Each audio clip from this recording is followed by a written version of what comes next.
sit back and get comfortable. You can even take your shoes off if you want. If you want to put your feet up, get comfortable, because Spirit wants no distractions or anything that you can use for an excuse not to pay attention. You can't say, oh, my back was killing me, my feet hurt. Put them up on the pew, relax, and let's have a good listen, because sometimes it's a surprise as I read along what they've said, and I have to comprehend it as well. So, hello once again. And you know, it seems like just yesterday I was standing up here. Was it yesterday? No, it was last Sunday. That was last year though.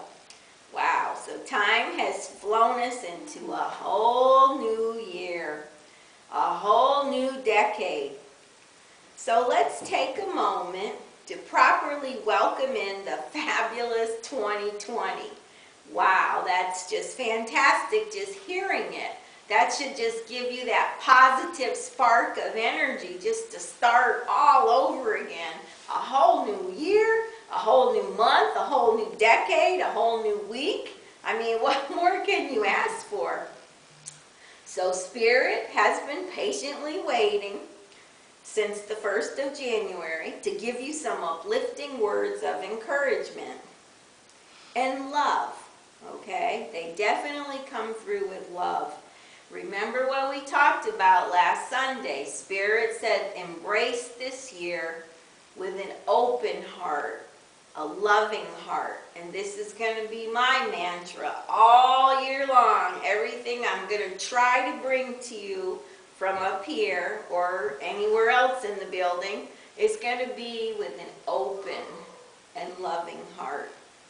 So relax. Get comfortable and take a listen, because this is your new game plan for 2020. So I looked around during the healing and then later on when we walked in for the worship service, and I see that most of us that got up and made an effort to be here today didn't just randomly decide to give this religious thing a go. We all know that we're here for a reason, right? Just like 2020. So let's rewind the old VHS tape back and sit here and think about this. Can you believe it? It's a new year, like 2020. How do you expect that to change your life? Just knowing that this particular year, it gives you a little bit more boost or incentive to make a move, more than the others have in the past. So everyone focuses on that champagne toast at midnight.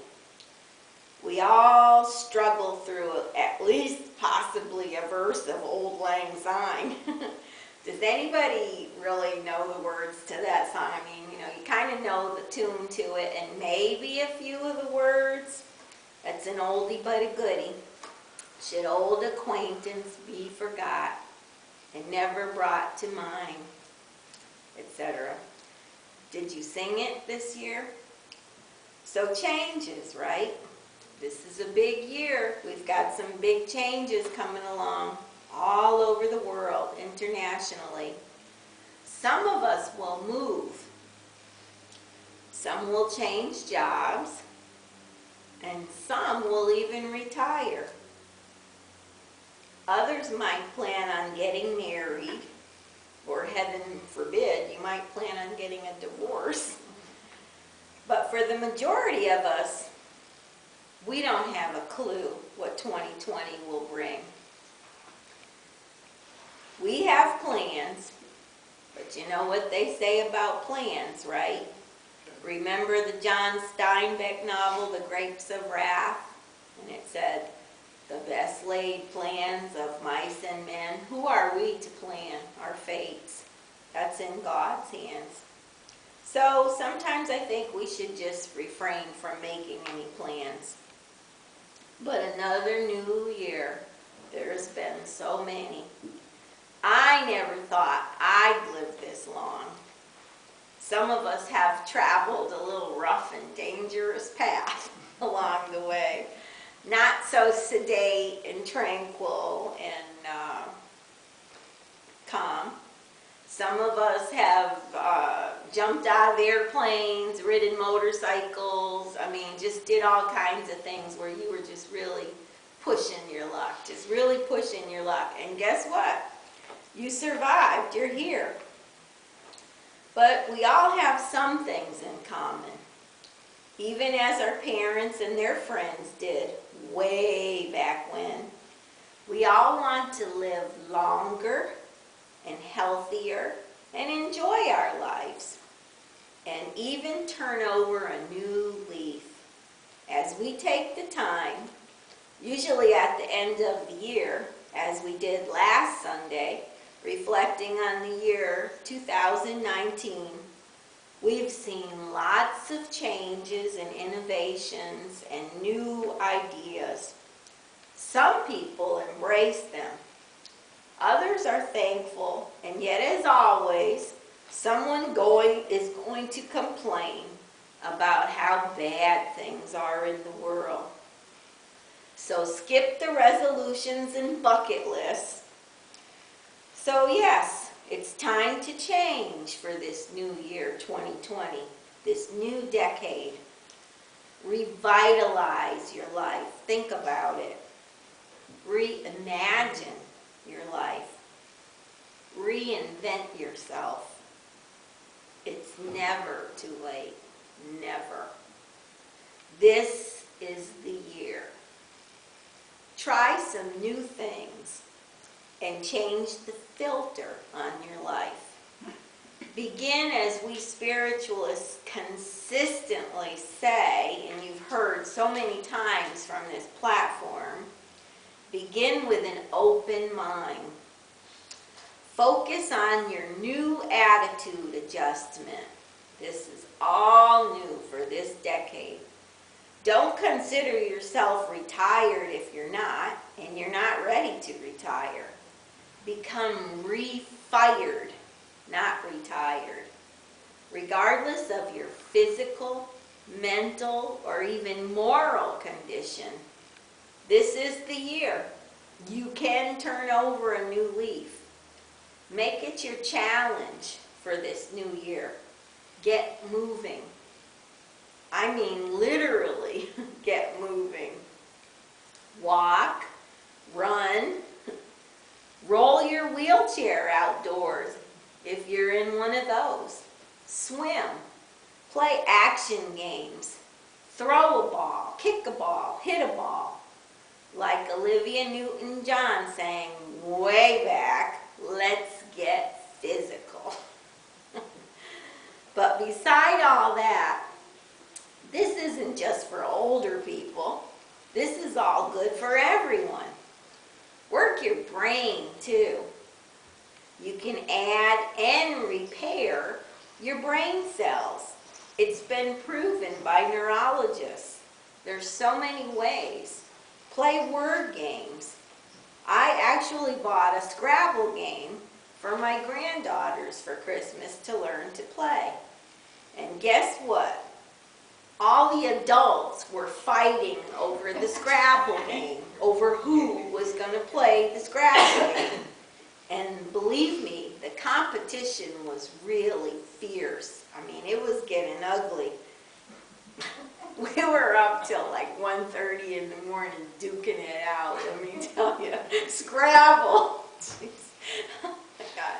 It's been years probably since you've played. I don't know. It's been years since I played.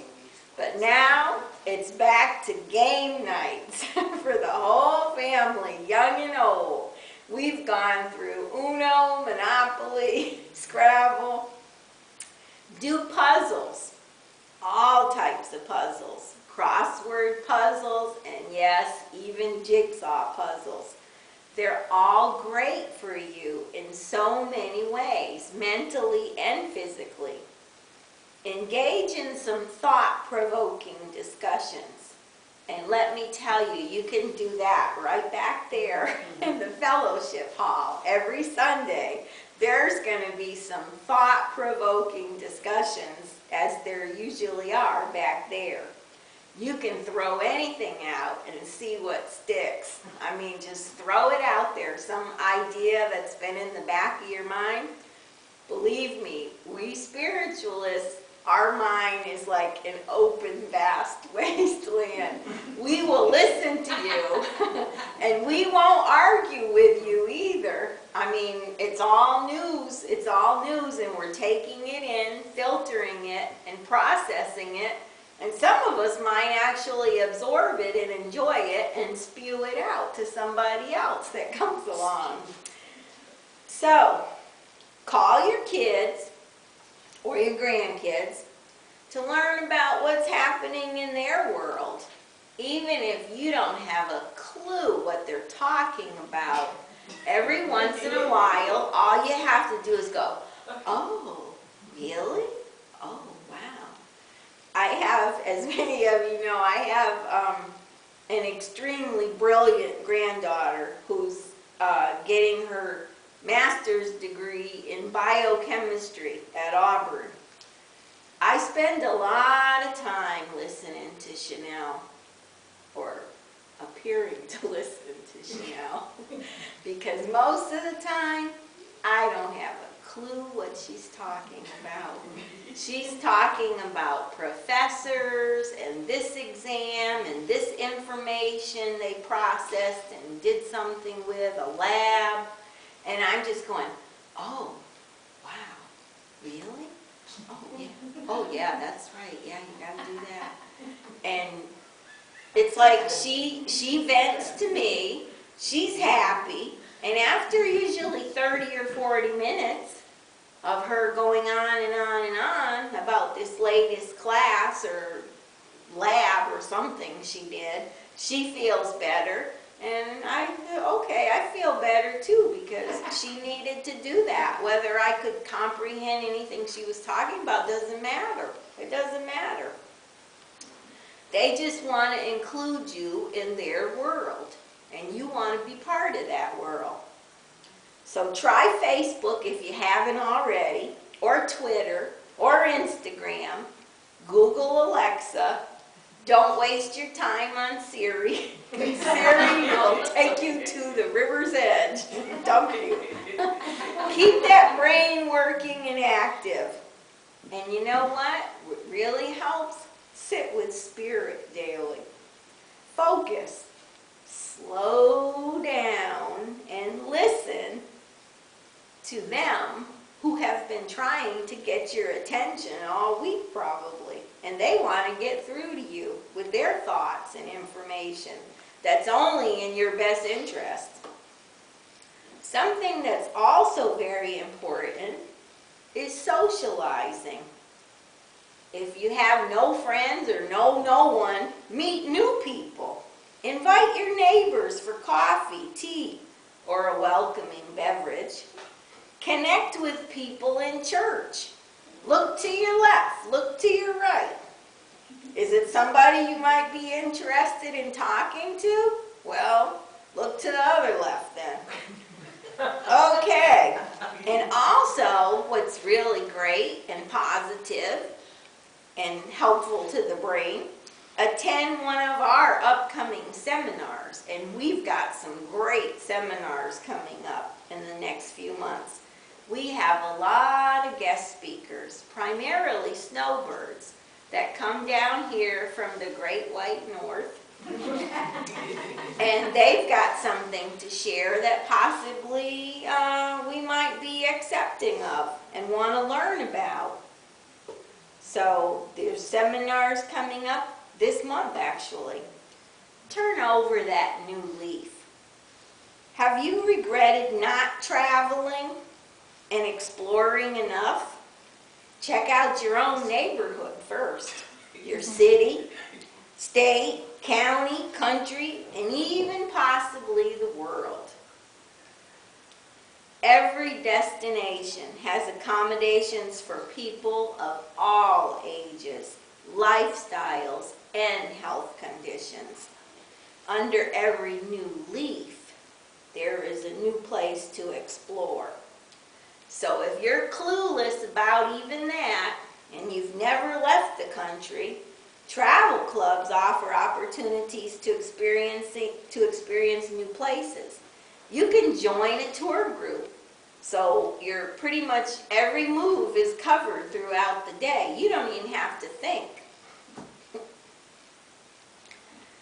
So you might hook up with others of like minds as well and learn something or share something. But this is definitely 2020, and 2020 is the year to get on board and do it. What about that little dining river cruise out of Daytona that goes down the St. John's? I have heard so much positive stuff about that, and yet I've never been on it. And I said, you know what? Fabulous. I'm booking that. This is the year to also focus on your meditations. Focus. Connect with your spiritual thoughts. Read a religion-based book, the Bible, the Torah, the Quran. Check out our spiritualist manual. Or if you want to start small, check out the Children's Lyceum manual. That's really dumbed down to that level. And you can sit and process that pretty good. Start small. Or you could just jump in, like I said, to the Quran or the Torah. They're all great reads. You'll get something out of each one of them. But just take that time each day to connect and try to think good thoughts, pure thoughts. Pray in what way works for you. Sit down and have a heart-to-heart talk with God. Be honest. Say, God, this is a new year. This is a new decade in my life. I'd like to turn over a new leaf, possibly. Help me appreciate, please, all the beauty around me that I take for granted every day. The beautiful things I drive past and just get a glance of. Do you ever stop? Do you ever pull over to the side of the road and take that picture, that glorious sunset? No, but somebody else does, and then they post it on Facebook, and they say, wow, look at that sunset. And you say, wow, where was I? I missed that. Because you were speeding past on your way to probably nothing. Most of us have lived and learned so much in the years we've been on this earth plane.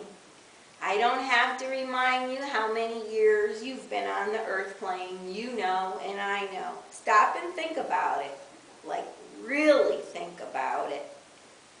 Has all of your life gone the way you projected it to? Has it all gone according to your plan? Remember, the best laid plans of mice and men. You've hopefully learned so many valuable lessons along the way, along your path, because your path is unique. You can look to the left and look to the right. They might have walked a similar path, but no one has walked your unique, individualized path. And some were not always so pleasant, or what you'd like to think that you picked to go through. But, like I said before, here you are. You're in a spiritualist church on a Sunday morning. You got through the fires of hell on earth sometimes, as it seemed. You were tested. You endured. You got stronger. So that reminds me of something I've read recently, and I'd like you to hear it as well. So please be patient if you've heard it before, because I'm sure there's somebody in this room that hasn't.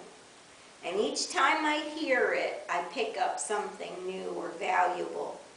So listen, because Spirit would like you to reflect on these words today. Old people. This is about old people. Not us. Not us. Old people. You know, like you thought your parents were like 10 years ago maybe.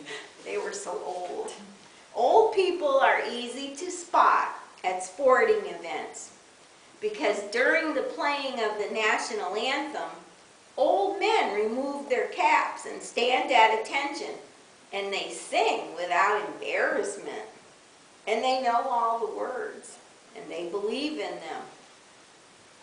Old people remember World War II, Pearl Harbor, Guadalcanal, Normandy, and Adolf Hitler. They remember the atomic age, the Korean War, the Cold War, the jet age, and the moon landing.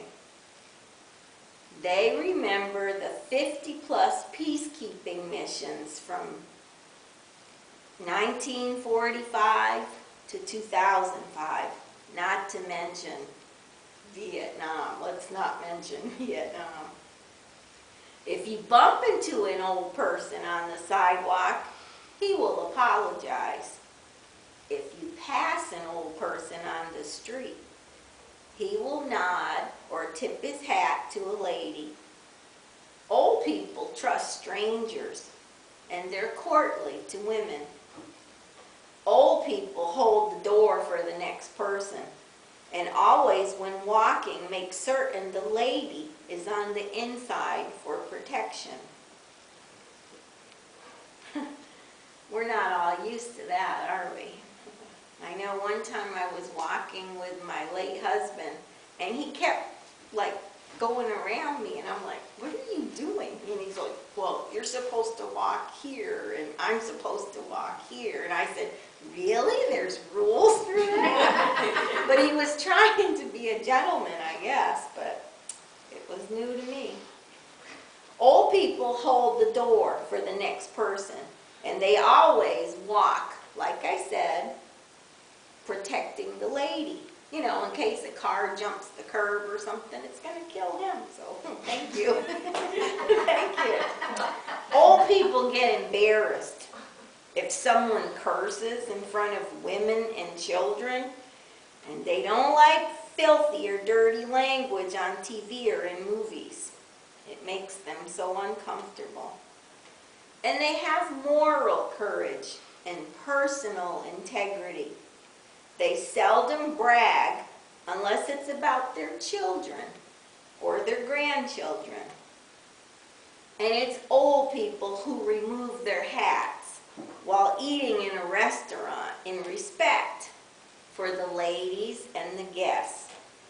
And the next time you go out to eat, look around, because I do. And I see so many people, men, with their hats on. Or like they said, a ball cap, whatever kind of hat, whatever. You look around, and nowadays, men don't take their hats off inside. They come in and out of places, and they don't think to take their hat off. But back in the old days, everyone took their hat off, especially to go into a restaurant and eat, or into a church, or even into a mall or store. But that was a different time, and that was respect. It's old people who know our great country is protected, not by the politicians, but by the young men and women in the military serving their country. And this country needs old people with their work ethic, their sense of responsibility, their pride in this country, and decent moral values. We need them now more than ever. So thank you, God, for old people, because we can all learn so much by observing and listening, and then repeating, because we're going to be those old people real soon, and we're going to be setting the example for our younger children, grandchildren to see. So let's also, in our new leaf this year in 2020, Make an effort to honor our elders. Learn from them and know that our ancestors are actually still with us. We might not all see them or hear from them on a daily basis, but know that they are with us, watching us learn our lessons, love our families as they still love us, and turn over a new leaf this year. Just like budding blades of grass in the spring, reinvigorate yourselves, reinvent yourselves. It's never too late to learn a new and a better way. So God bless from Spirit our loved ones and guides, and I now salute you on your spiritual path in this upcoming decade and year 2020. So thank you for taking the time to listen to Words of Spirit. And I would like my ushers at this time to come forward.